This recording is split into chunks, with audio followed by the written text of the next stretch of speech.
Let me begin this video by promising you I have finished the Fallout series. I will have a full review coming in the next couple of days, and I will be giving a final score higher than 5 out of 10. But 5 out of 10, which was my review score for the first 3 episodes, I found had a very curious response from people who watched my video. And it made me want to continue to do what I have been often doing when I review products on this channel, and that is to challenge the audience while I'm criticizing the product. Now, I have to begin by setting an example.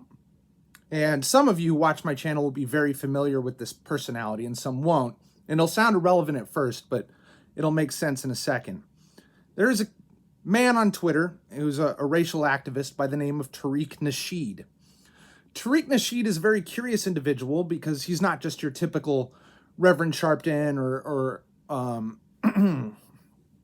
Jesse Jackson type black advocate. He's not a Black Panther. I don't know if you could accurately call him a supremacist, but what you can absolutely call Tariq Nasheed is a conspiracy theorist. Tariq Nasheed's famous conspiracy theory that he made an entire documentary on was called something called a buck breaking. Now, what is buck breaking? It is the theory that black men didn't really just submit to slavery, and that the culture of appeasement, of doing as you're told, the fact that there were so few escaped slaves, didn't have anything to do with differential treatment of slaves under slavery, or to do with perhaps a population that couldn't survive without a benefactor, even if that benefactor was a horrible slave master. That, it is true that many black people chose to remain working as paid workers for their very slave masters once they were free, because where else did they have to go? But that's not what Tariq Nasheed thinks happened. Tariq Nasheed believed that there was a practice done by white male slave masters in order to break the will of their slaves. And that practice was to anally rape these slaves until all that power and energy and machismo and will to survive and will to be independent and free left those people. That they were raped to the point that they didn't really see simple chattel slavery as that bad of an alternative to sexual torture. An odd point to start talking about a silly video game TV show, isn't it? What do I see in common between your average modern audience and a buck-broken slave? I believe that the general audiences of TV and film in general have been subjected to such terrible qualities, such absolutely hate-filled and loathsome garbage, such clumsy political activism and spiteful attacks on that audience by the product itself, that when they encounter anything that simply doesn't assault them, that doesn't attempt to attack and offend and demean them, that they will hail it as a tremendous product without discussing the product on its own merits, without discussing a film in terms of its writing, its directing, its acting, its casting, its set design, its costume and makeup. No amount of film criticism really enters into the discussion. The audience has 2 requirements. Follow the rule of cool. Don't offend me. That's it. I think that is a pretty apt short description of what Fallout is. It is remarkably inoffensive. It is remarkably apolitical. It is remarkably done with clear care to the product. Not the writing, not the story, not the plot, not the lore, but just the product itself, the look, the feel, the aesthetic, the vibe. Fallout did capture this, and that is enough for people to give it a 9 out of 10, or a 10 out of 10, or at least an 8.5 out of 10. I have to ask this audience, what do you call an average show? A show that is neither bad nor particularly good, serviceable, enjoyable. What do you call a guilty pleasure? Something that is obviously misshapen in its construction. Have any of you ever been entertained watching slasher B-movies or watching dumb schlock like The Fast and the Furious? All of you knew you weren't watching Citizen Kane or some other tremendous film like Gone with the Wind or There Will Be Blood or No Country for Old Men or Titanic. You knew you were just watching schlock, but you had fun. But when you hear, I liked this, I have fun, what makes you think that it has to score an 8 just because you didn't hate it? 8 is not average between 1 out of 10. 5 is. 7 is not average. 5 is.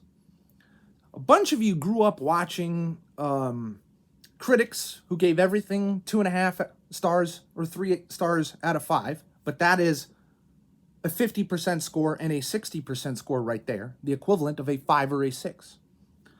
A lot of you grew up reading video game magazines like Game Informer or reading sites like IGN or Giant Bomb.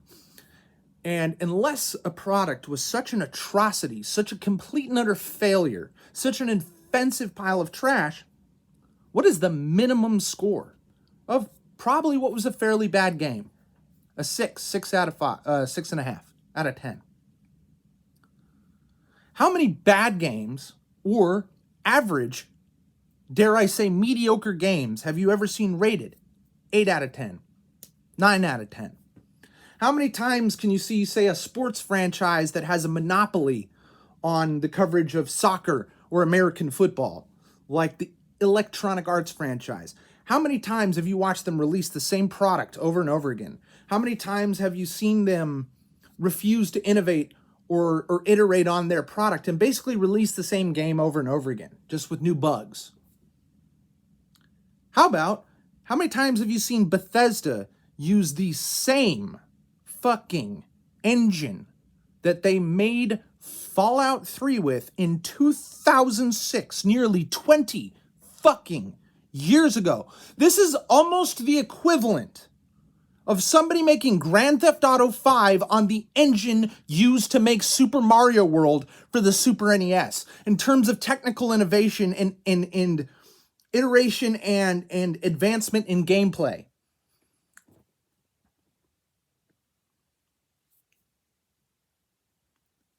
And did anybody complain about this with the games? Yes. How many people decry Fallout 4 as a pile of shit? Why? Because the writing's not very good and it's the same fucking engine. Is it fun? Yes. Do I like Fallout 4? Yes. How many hours do I have Fallout 4? Probably in the neighborhood of 1,000, 1,100 hours. I really like to play it. What would I rate Fallout 4 out of 10 if I were honest? A game I really enjoy, quite possibly my favorite game of the entire 8th console generation. What would I honestly rate that game? Probably a 7 out of 10. How many of you heard 7 out of 10 and thought that game must suck? That game must be boring. That game must be uninteresting. No, I am aware of what that game wanted to be, what it tried to be, what it could be, and what it failed to be. That's how I rate film and games and books and media. The comment that really drove me crazy, because it got the most likes, and that may change in the future. The video I made on the first 3 episodes of Fallout, the TV series, is only a day old. But the comment simply read, "You just want to be different, don't you?" What does that imply? That I am heavily critical of this film because most people love it? And only because of that reason? That I was clickbaiting or attempting to be provocative on a channel that is not and has never been monetized? You know how many fans of Invincible and other Prime shows that I've criticized that have accused me of clickbaiting for financial gain or for gaining subscribers on a hobby channel that I've never promoted? I've barely ever even added tags, or I've only recently started adding fucking thumbnails to my video. I just do this because I like having a dialogue with my audience. about what shit is and how shit is. And now I'm faced with people who accuse me of being deceptive and dishonest because I disagree with the status quo. Maybe the status quo is buck broken. Maybe you've been anally raped by terrible bad products and loathsome, hateful product creators for so fucking long that once you get something that just has a little touch of care, a little bit of earnest heart into it, that actually has a somewhat coherent storyline, that even if the acting isn't really there, even if the writing structure isn't fantastic, even if the lore is nonsensical, even if I expected more fans to be mad because the NCR is such a popular faction in Fallout, and the idea that it was eliminated from this story in such a flippant and lazy and cowardly way. And they go, oh, it's a major plot point that the NCR is actually not there.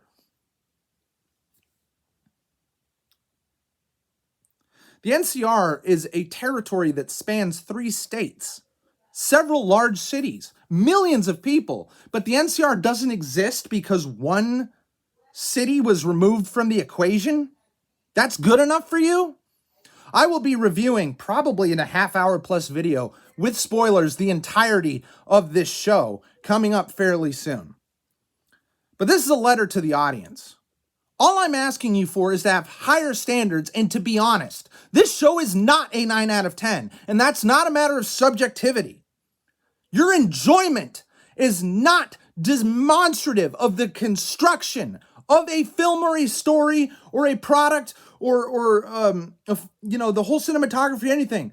These elements can be dissected. They can be discussed. You could say what we could have done that would be better. And if there was many things that I said, if they tweaked one fucking thing, this would make 10 times more sense and it'd be a lot less stupid. If there was some punch-ups to the script's comedy so it was funny and you didn't waste my time with 5-minute gags that are incredibly fucking unfunny when you are juggling goddamn 7 separate plots that have to coherently come together at the end, and they mostly do. But when you have 8 episodes and 7 plots, and you're wasting my time with fucking dumbass stupid gags that aren't funny, how am I not going to penalize your fucking score for that? How is that not objective, quantifiable fucking criticism that you can't argue with? Because it could be done better. And it could be done better with very limited changes that would create a profound improvement in the product and take it from something that was cool to something that was fucking amazing. Would you rather have something fucking amazing, or would you rather allow your wrists to be chained and your ass to be put up in the air and have someone put their dick in your ass and tell you like it?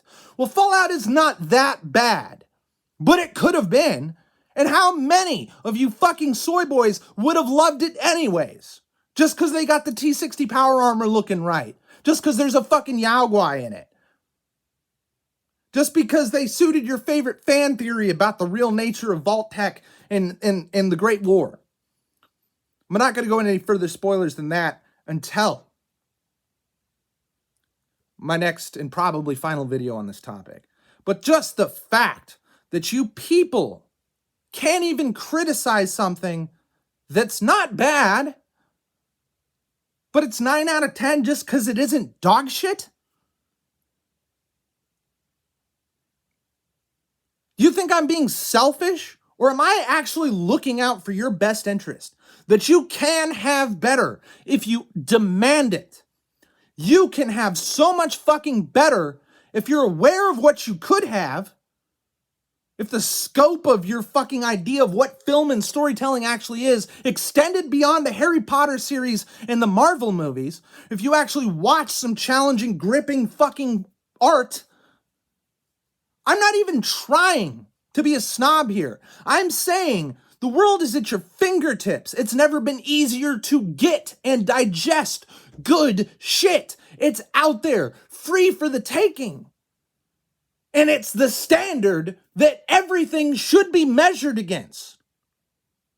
How can you look at a product like Breaking Bad or Better Call Saul or even like The Last of Us and then look at this and go, yeah, it's on the same par? It's not. But here's the funny thing. Even though it's just a video game for kids and it's dumb humor and shut your brain off and just let people enjoy things, it could have blown your fucking mind if just a couple people with a fucking brain were able to tell somebody, no, we're not going in that direction. We should do this for the betterment of the film, and the improvement will be magnitudes better. But you not only can't criticize a film for not being as good as it can be, but are you even aware of how good it could be? Do you even care that it's not up to its potential? You've seen so much shit, so much hateful shit, like Rings of Power, like the Paramount Halo series, like the Disney Star Wars trilogy. And just because Fallout is nowhere near that bad does not mean it's a masterpiece. Does not even mean it's that good. It's enjoyable. It's probably a little bit better than a guilty pleasure. And I will be scoring it better than a 5 out of 10. But if you think it's anywhere near a 9, having higher standards gives you access to so much enjoyment and really thought-provoking and really gripping. Like, you can be spiritually challenged even by bullshit like video games. There are shit out there like Spec Ops: The Line that are really fucking challenging shit and intense. There are people out there who are really trying to give you art. But if you just want dumb fun and explosions and that's good enough for you, then you're honestly robbing the rest of your peers and yourself from how good things can be. And how ironic is it that Fallout is a show about how good things could be if the right people with the right philosophies and the right talents were making the decisions and in charge of what is given to everyone, what is shared by everyone. Think about it. I'll be back in a few days.